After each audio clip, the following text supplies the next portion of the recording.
Vidatmanava Pragatesava Karume Sakalam Narayana Samapaya Shri Narayana. Glorious immortal Atman, beloved children of the Divine, Swami is here at the feet of Guru Bhagavan as a servant to do a little bit of Guru Seva by exchanging a few ideas with you all through Gurudev's Academy. So anything that is done in and through this academy is a direct seva offered to him. It is his work.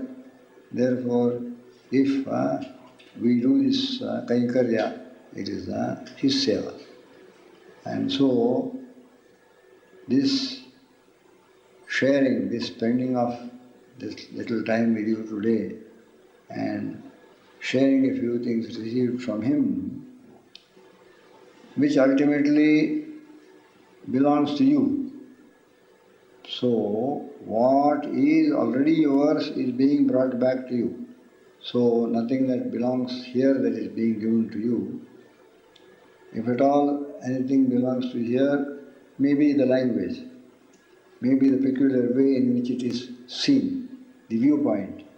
Otherwise, the truth as such, the tattva as such is something that belongs to you, because what Gurudev came and gave to the whole world from this northernmost spot, which is the spiritual heart of India, northernmost part.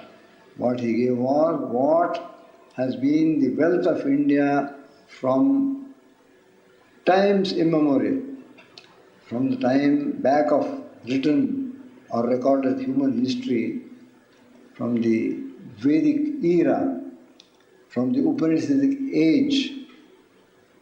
Whatever they discovered, they experienced, they ascended into that sublime and lofty pinnacle point of Advaitic experience, Brahma Jnana, Aparokshanubhuti. That they left for posterity in the form of their records, which go to form the latter portions of your Vedas. Your Vedas, which form the source of the religion which you follow, the way of life which you follow. Because the religion of the Hindus is both a faith for believing and knowing and worshipping, and it is also a way of life, a certain pattern of living one's life, into which is incorporated that faith for knowing a transcendental reality, and directing our devotion towards adoring it and attaining it. Both these are incorporated. We cannot separate them. They are intertwined like the warp and the woof of a fabric of cloth, our so-called darshana and our so-called religion, mazhab, and our so-called way of life, our social orders, the ashrama dharmas and the nitya karmas, they are all intertwined. Just for a single example, the ashrama dharmas are so oriented, so geared, and so formulated that it starts with giving the rudiments of yogic practices to a person in almost childhood, because they used to put Yajnaopavi sanskar in those days, 8 years, 10 years. And from that time onward, as soon as he was invested with the sacred thread, he had to do Trikala Sandhya Vandana. And the Trikala Sandhya Vandana contained within itself asana, pranayama, prarthana, and Gayatri Dhyana and Gayatri Japa. Asana, pranayam, prayer, Gayatri Dhyan and Gayatri Japa. And so the Siksha Diksha of an individual in the yogic practices ultimately was done in the primary stage of life, beginning of life. And upon that foundation, gradually it was developed, increased during the Grihastha Ashrama, the second ashrama, and taken still further during Vanaprastha Ashrama, third ashrama. After retirement, he has more leisure, more time. See, already he has become well established in sadhana, in dhyana, prarthana, and japa, pranayama, asana, already well established, and it has been made progressive through the second stage. And when husband and wife take to Vanaprastha after retirement, they are freed from their earthly commitments, and they are not so much entangled in the purely secular activities and all that. And so that time, fortified by practices taken to the entire Grihastha maybe 25 years, maybe 30 years, they started utilizing in a more intensive way. The whole emphasis shifted from the outer to the inner. See? And ultimately, when Jivana Sandhyakal, sunset period comes, then one knows one has now to bid farewell to. One entered into the fourth order, where the only duty, the only function was nishtha, dhyan. And in order to be able to do dhyan, you have to keep the body alive, bhiksha. And if you take bhiksha, you have to do shauch. So for a sannyasin, shauch, bhiksha, dhyan is the only three dharmas. He has no other dharma. And when I speak of sannyasin, I don't speak of myself. I am speaking of you people at the end of your life. See, within Bharatiya Sanskriti, within Satya Sanatana Vaidika Dharma, it is unthinkable that any person ultimately dies as a grahastha, and dies in white cloth as a grahastha. Unthinkable, because the logical culmination or fruition of life, it should be nivritti. It should be total nivritti, total sannyas. And it is nothing, it is not a stretching of an imagination, it is nothing out of the way, because when that stage came, normally speaking, a person would already be 75 years old. There is a saying in Tamil, வீடு போப்போன்றது காடு வாவான்றது. They say it is a stage when the house is saying go, go, and the forest is saying come, come. Because no one wants an old person, you see, it's a nuisance. And so younger people have got a different outlook, different lifestyle and all that, and this old person keeps on making choo, choo, choo. They get annoyed. They said, why not you go to the jungle? So they say, it is a time when jungle calls and the house says, what is written on the back of big, big trucks? NP trucks. NP means national permit. Do you know what is written? Tata. Not something to do with Jamshedpur. It means bye-bye. See, bida lete hain, bida levo, Tata. Like that condition.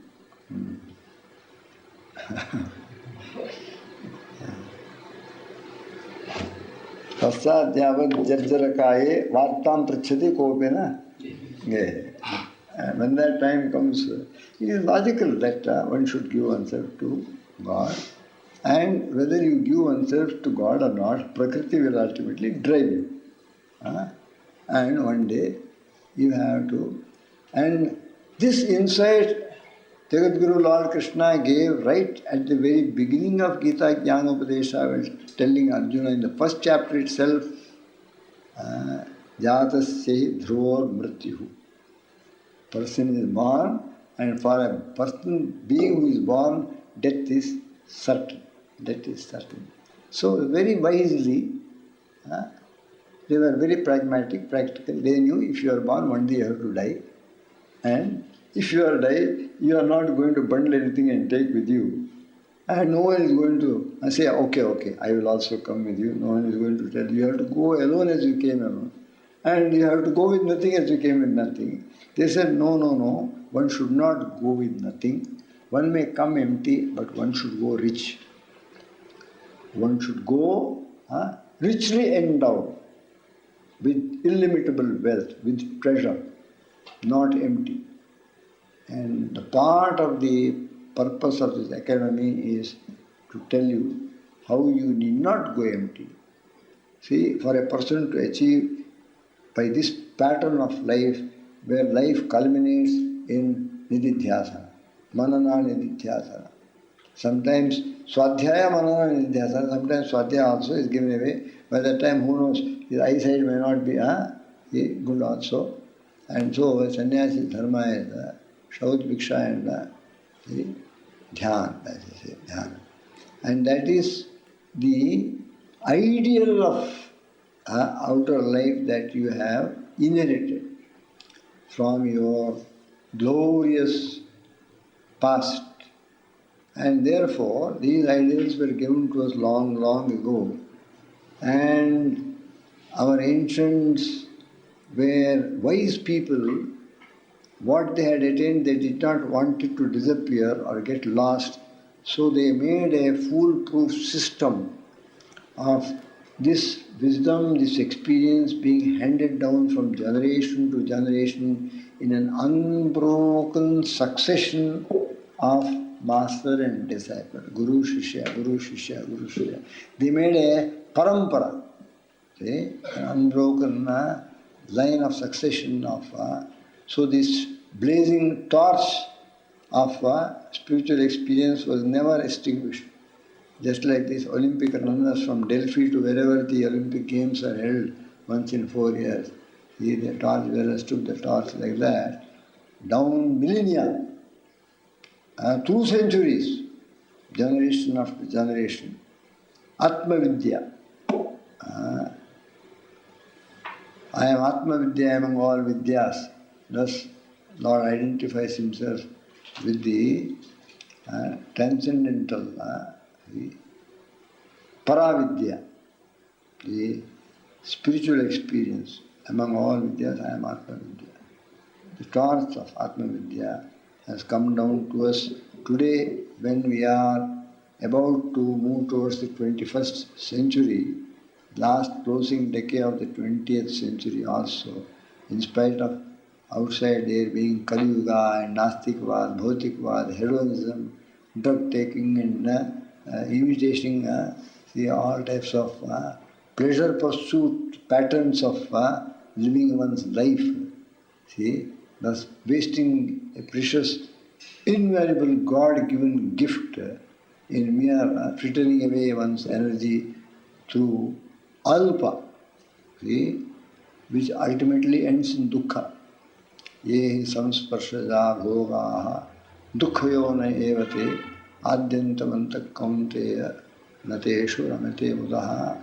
And Raja Bhartrahari, king who enjoyed everything, he says, bhoge rogabhayam. Therefore, long ago, Raja Yayati realized this. See, there is no satisfaction, there is no satisfying these senses, there is no satisfying the cravings of the mind. Najatu kama kamanam bhogena upashamyate havisha krishna vartmanima bhuyeva abhivardate. More you satisfy desires, the more intense they become, more they start blazing. The fire of desire blazes forth with renewed vigor if you satisfy. Satisfying a desire becomes like putting some oil into a fire or ghee into a blazing fire. See, they say, just as in Ahuti Havan, you put swaha, you put ghee.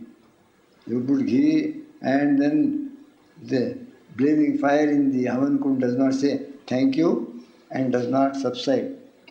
He says bhag bhag bhag. He takes it and becomes more.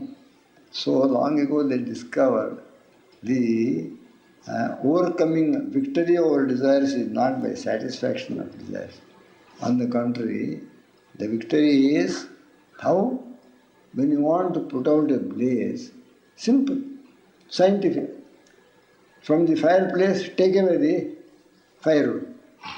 लकड़ी को निकाल दो, लकड़ी को निकाल दिया तो फिर अग्नि कहाँ है? हाँ? जब तक उसको जलाने का सामग्री देते रहोगे वो जलता रहेगा, वो सामग्री को निकाल दो, हाँ, फिर जलेगा नहीं। हाँ?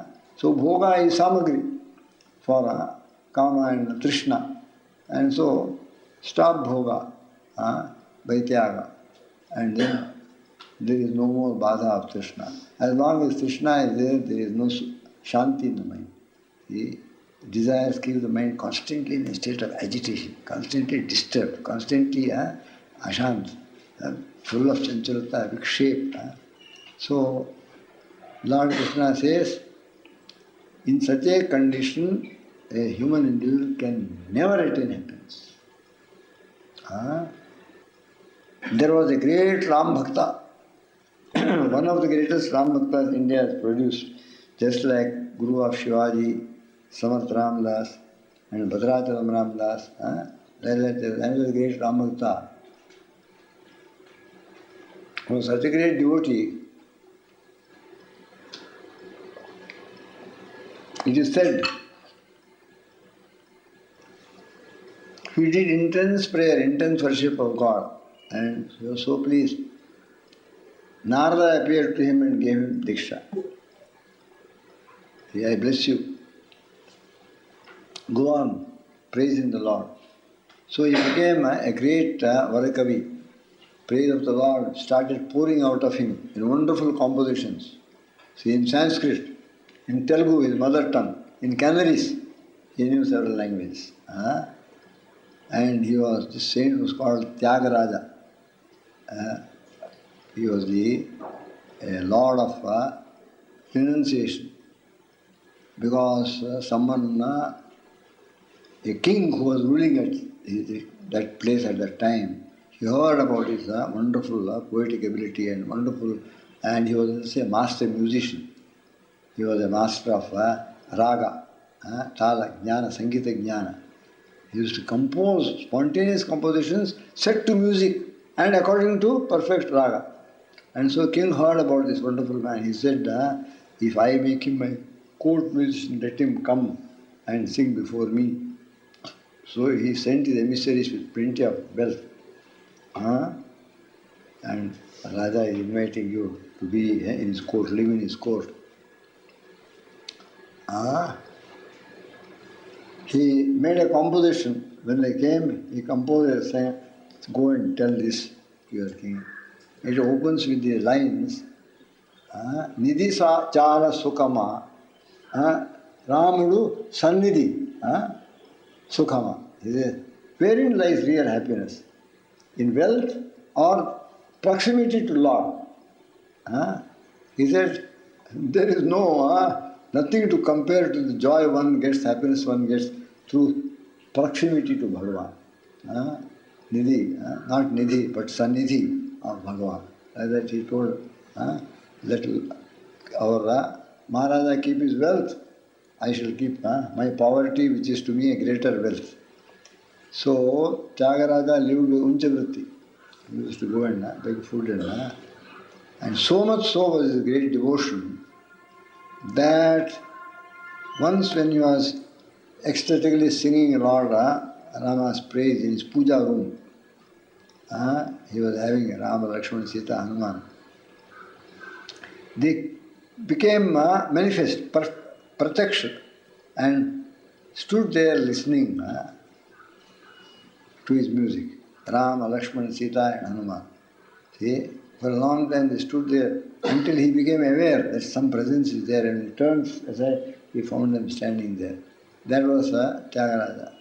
And Tyagaraja has said, just as Lord Krishna said, Ashantasya kutas sukham, Tyagaraja said, Shantamuleka saukhyamu ledu. Unless there is peace of mind, there is no happiness for the individual. And so, they say, ultimately, this great ideal of nivritti is the crowning glory of human life. At the end of your life, when your sun is about to set, when you have become old, What have you to look forward? You have to look forward to the greatest of all experiences, the experience of the Absolute, experience of God. And that comes by turning away from everything that is temporary, perishable, changeful, petty, imperfect. And Upanishad calls it Alpa. When you turn away from the Alpa and move towards the Paripurna, make Paripurna your only sole goal and always remain Nishtha over it, then the unfoldment comes. So this is the pattern we have received from the great. Therefore, our social orders, our great experience, our philosophy, our religion are intertwined in the way of life of the Hindus. You cannot separate it. Satya Sanatana Vaidika Dharma is a darshana, is a dharma, is also a way of life. See? So the Vedas contain all these things. Towards the end, they contain Aparokshanubhuti or Paravidya, and as a glorious representative of this unbroken line of successive gurus and disciples, in our own times, in this 20th century, Gurudev came and gave to mankind their heritage, their spiritual heritage, their ethical heritage. And you are the recipients of this great gift he gave to global human society, world mankind. This awakening message of the Upanishad, Utho, Jago, Jnana ko prapt karo, be illumined, be enlightened. And he gave back to us our common heritage of an ethical life, dharmic life, and our spiritual goal. This is what we have inherited, and Gurudev was one of the glorious representatives of this unbroken line in our own time. So much so, being born at the conclusion of the last century, he lived to see the space age. He lived more than 10 years into the second half of this 20th century, so that when Lunik and Sputnik went into the orbit, he was there to witness these marvels. And so telex and telephone and all these things, it was within his experience before he went back to his abode to attain Mahasamadhi on the 14th of July, 1963.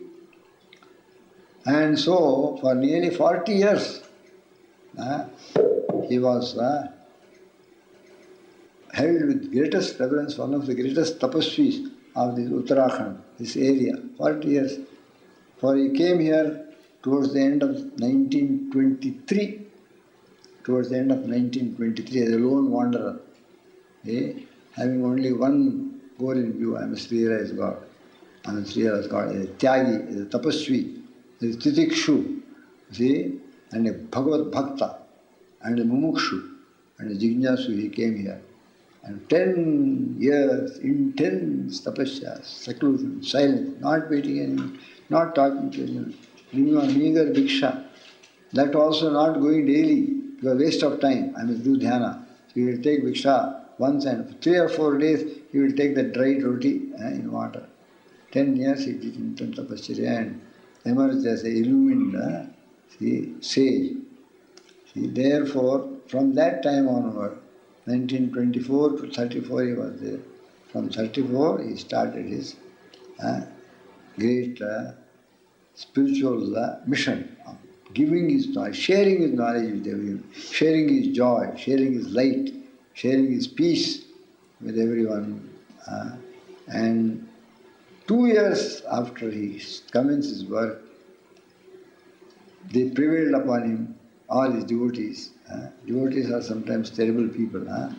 They prevailed upon him. He had no idea of forming any ashram or society or anything.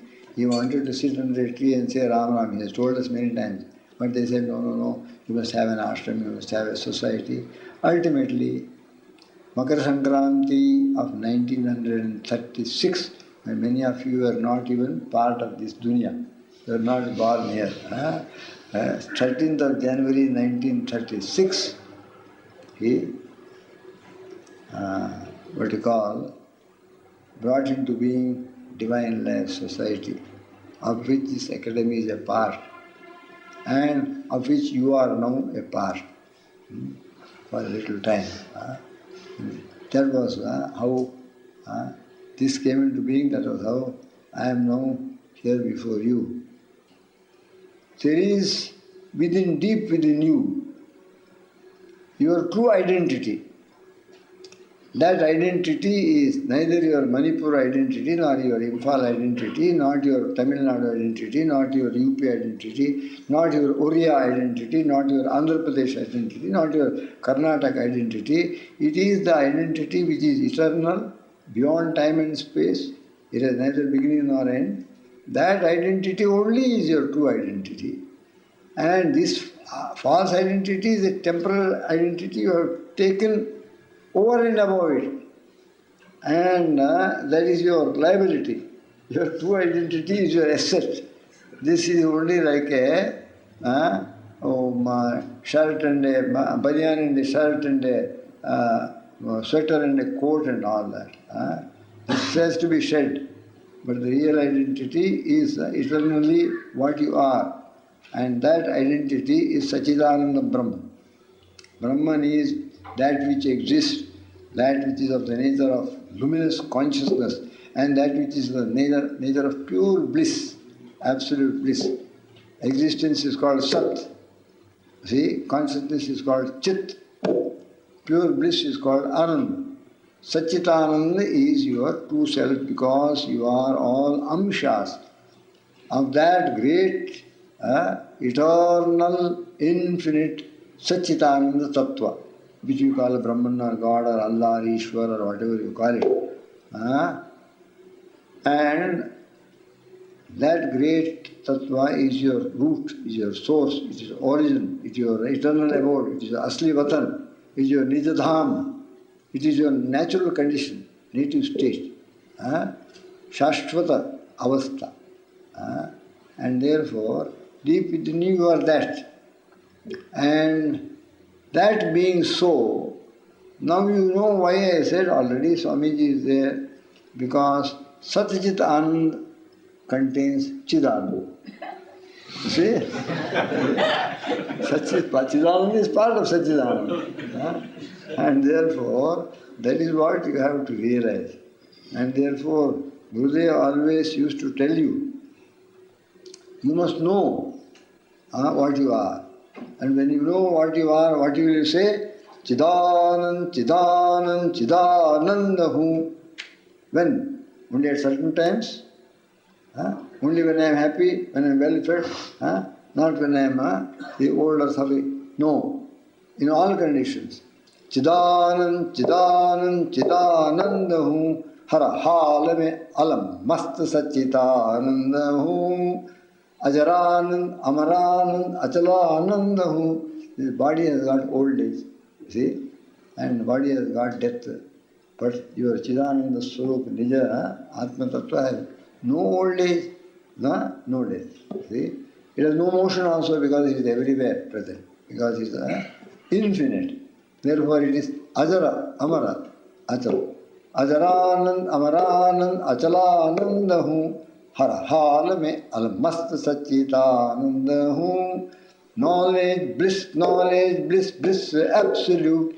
In all conditions, I am knowledge, bliss, absolute.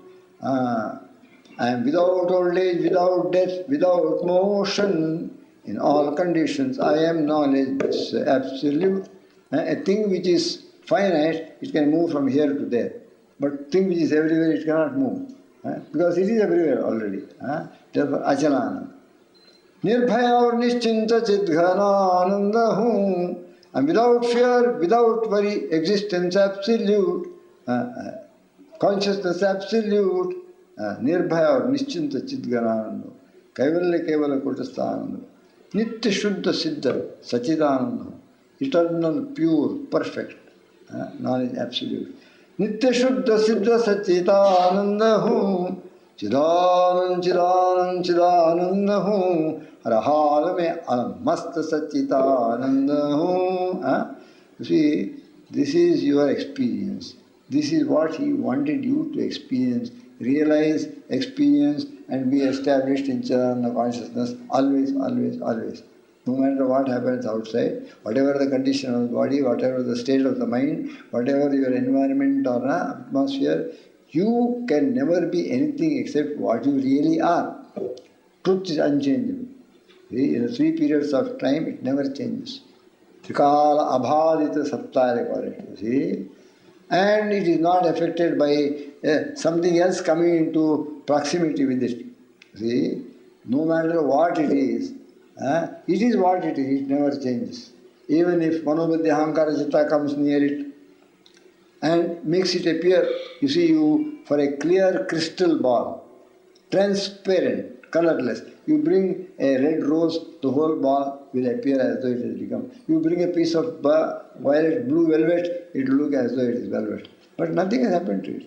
It is what it is. Transparent, colorless, pure, and that state is always there. There appears an apparent change.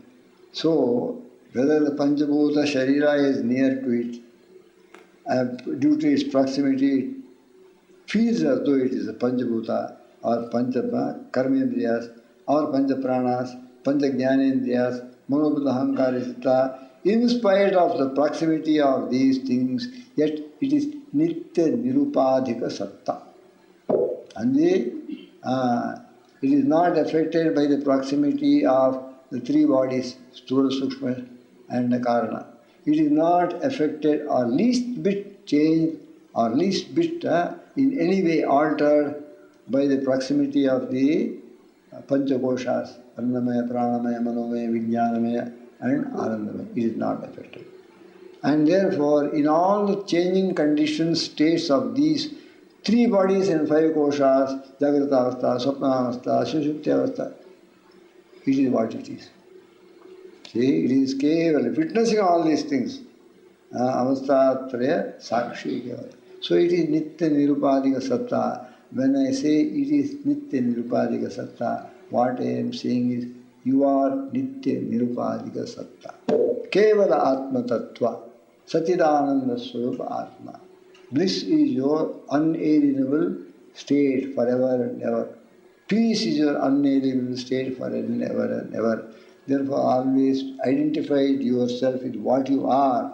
Don't identify yourself. Don't shift the consciousness from your center. See? Be what you are. Identify yourself with your Swarupa, Nija Swarupa. And not the upadhis that are nearby.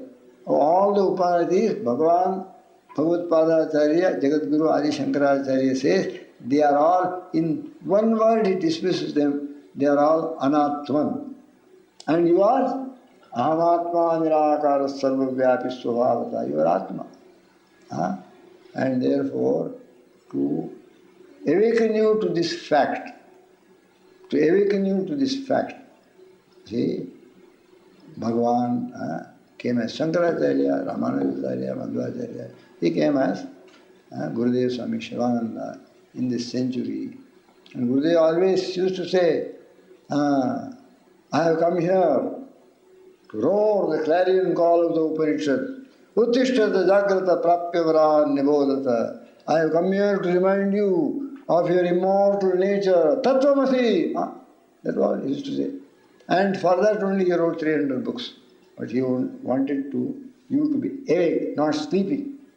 Not sleeping of ajnana nidra, spiritual slumber of ignorance. He wanted you to wake up and know what you are. See, I may be in a body may be in this world, but I am not the body. So I am not part of this world. In this world, I am a shining center of Brahma Tattva, a light in the darkness. See, a ray of sunshine in the darkness, a fragrance in the midst of a lot of gandagi. That is what you must know. This is what Vyasa is telling you, Vasishta is telling you, Yajnavalkya is telling you. Not for the sake of the wife is the wife dear, for the sake of the Atman is the wife dear, because Atman is Ananda Swarupa. Not for the sake of the son is the son dear, but for the sake of the Atman that is within, son is dear. So what Yajnavalkya has told, what Vyasa Vasishta all these great ones have told. And what on their behalf Guru Maharaj Swami Sivananda told, they are all now telling in and to you because it belongs to you. Because you have Janma Siddha Hak over it. It is something over which you have full claim. It is your birthright. Why? Because you are born first and foremost as a human being. Anyone born as a Manava, Moksha Samrajya is his birthright. That is our view. See, they did not say Durlabham Bharatiyata. They said Manushatvam. See, no matter where you are born, it becomes your birthright. And all the more so it is your birthright because you are born in Bharatavarsha, a land where alone God realization is the goal, not anything else. God realization, they long ago declared it. They said, Purushartha Chatushtaya, Param Purushartha is Kaivalya Moksha Samrajya Prapti through Brahmajnana, Aparoksha Anubhuti. What country is there? What religion is there? What culture is there which declares this is your goal, that is why you are born? All other religions say escape hell and get into heaven. Some or other manage to escape. Otherwise, you will go down and burn and stew there. So they are all afraid of heaven and hell. Our great one said, go to hell with hell, go to hell with heaven also. They are all alpha. Anything that is created is alpha. They are not with the have. No, far, far beyond it is this non-dual state of absolute bliss consciousness. Why? That is Brahmic consciousness. And Brahman means Ananda. See, they said only one thing exists, that is Ananda. Pure bliss, absolute bliss, full bliss, eternal bliss. And therefore, that is the discovery of your great ones. And they say that is your birthright. The whole world is seeking and not getting because they are seeking in the wrong direction among petty perishable things that are an admixture of sand and sugar, like admixture of little happiness, little misery. Both are, you cannot separate them. He says, no, beyond Dvandvas, there is one Nirdvanda Avastha, pure bliss. That is absolute, that is Brahman. Those who attain that great Tattva, that great being, Anandam Brahmeti Vedana, that is your birthright. So, Gurudev is making you aware. See, having come into this abode of pain and death, having come into this world of Janma Mrityu Jara Vyadhi, you have to function, but you are not taken birth to function. See, you must have secular knowledge because while in this body you have to try to do sadhana and attain supreme immortal, attain supreme bliss. So you have to be in this body. This body has to be looked after. Therefore, it has to be clothed, it has to be fed, it has to be... getting an education, getting a degree, qualifying for a job, getting a job or a profession, doctor, lawyer, engineer, or doing some vyapara, some business, or being an agriculturist. It may be necessary in order to keep this instrument of sadhana and instrument of self-realization, going on. You have some or other to keep it on. But then you must not make the blunder of thinking, what is life? Once you are born, you must die. This is certain. Life is not merely trying to keep yourself comfortably alive until you die. You think in terms of life being, I am born, I must die. That is sure. But until I die, while I am living, having been born, until death comes, I have to survive. I have to live comfortably. That is not life. That is existence through time, past, present, future. That is mere existence through time, it is only Jivan Yapan. You are not been born for that. During this period, you have been born to attain the knowledge of the Absolute and become immortal.